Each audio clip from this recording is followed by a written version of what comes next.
Hindi po sasapat sa amin ang isang kabang abono sa isang ektarya. Kasi po ang nangyayari, 1 kaban per farmer. Mr. Chair, kaya po ba pagandahin ng isang kabang abono ang isang ektaryang lupa?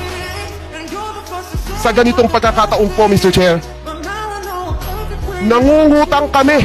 Mabuti si Mr. Bolos, 3% lang ang binabayaran niyang interest.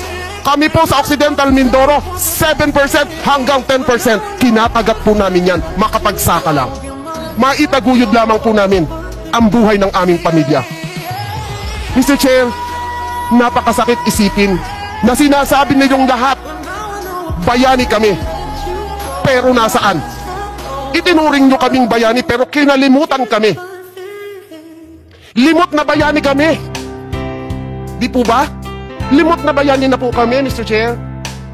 Kaya po, nasaan ang hustisya? Bibilhin ang aming palay, 8 piso, 10 piso. Kumain ka sa Jollibee, kumain ka sa McDo. Magkano ang isang kakapiranggot na kanin? 25? Kung isasain nyo 1 kilo, gaano karaming 25 pesos yun? Hindi po ba, Mr. Chair?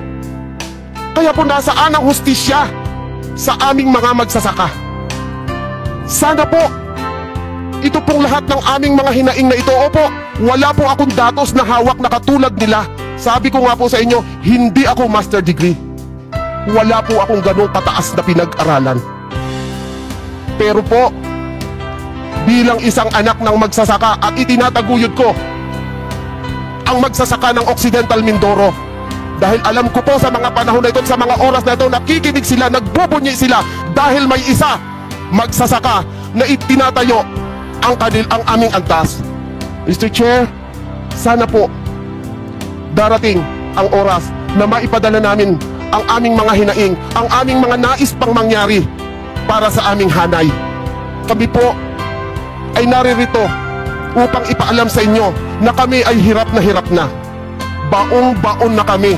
Hindi lang po sa buhay kung hindi pati sa utang. Baon kami.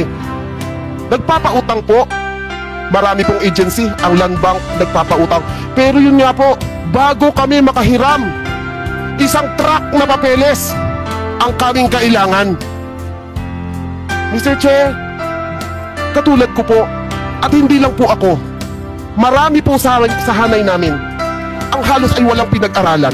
Aminin na po namin na kami mga magsasakay hindi ganun nakatapos ng pag-aaral, lalo na yung mga matatanda. Wala naman kung sabihin dito. Opo, pero yun... Kaya nga ho kayo naririto dahil nais natin mapakinggan, makuha ang inyong aktivista, pinakikinggan natin kayo para yung pagpapalangkas ng batas ay maipapasok yung Opo, Mr. Chair, ang sinasabi lamang po namin ay tungkol sa requirements. Hindi po namin kayang abutin yung kanilang mga requirements.